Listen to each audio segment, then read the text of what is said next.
बहुत दूर एक शांत झील के किनारे झाड़ियों और घास से ढके एक छोटे से कोने में एक माँ बत्तख अपने 2 नन्हे मुन्ने बच्चों के साथ रहती थी। छोटा सा घोंसला नरम पत्तों और सूखे तिनकों से बना था, लेकिन उसमें ढेर सारा प्यार, ममता और मुस्कानें भरी थी। हर सुबह सूरज की रोशनी में वो तीनों तैरते, खेलते, पानी में छप छप करते और फिर वापस घोंसले में लौट जाते। माँ बत्तख अपने बच्चों की हर चहक, हर छोटी खुशी में जीती थी। लेकिन एक दिन आसमान अचानक काला पड़ गया। हवा तेज होने लगी, पेड़ों की शाखाएं टूटने लगी और बर्फीली हवाएं झील के किनारे तक आ पहुंची।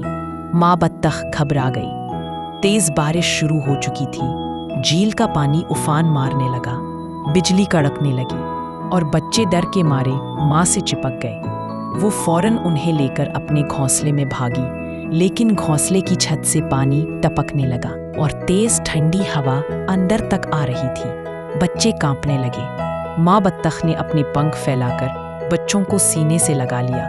वो खुद पूरी तरह भीग चुकी थी, लेकिन अपनी गर्मी से बच्चों को ढक लिया। धीरे धीरे बारिश बर्फबारी में बदल गई। अब तो बर्फ इतनी गिर रही कि घोंसला सफेद चादर में दबने लगा। बच्चों की छोटी छोटी चोंच ठंडी से नीली पड़ने लगी, आंखें बंद होने लगी। माँ कुछ नहीं बोली।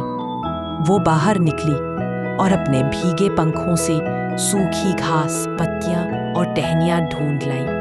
फिर अपनी चोंच और पंखों से रगड़कर किसी तरह आग जलाने में कामयाब हो गई। आग की हल्की गर्मी से बच्चों को थोड़ी राहत मिली। वे माँ से लिपट कर बैठ गए। लेकिन तभी दूर एक चट्टान पर बैठी थी एक लोमड़ी, चालाक और जलन से भरी। वो माँ बत्तख से पुरानी दुश्मनी रखती थी, क्योंकि झील के सारे प्राणी माँ की ममता और बहादुरी की बातें करते थे। लोमड़ी मुस्कुराई और धीरे से आई। उसने बत्तख के घोंसले में घुसकर जलती आग पर पानी डाल दिया। छप, आग बुझ गई और फिर से ठंडी हवाएं चलने लगी। बच्चों के नन्हे पंख कांपने लगे, उनकी आंखों से आंसू बहने लगे। माँ बत्तख कुछ नहीं बोली। उसने फिर से उन्हें अपने पंखों में समेट लिया।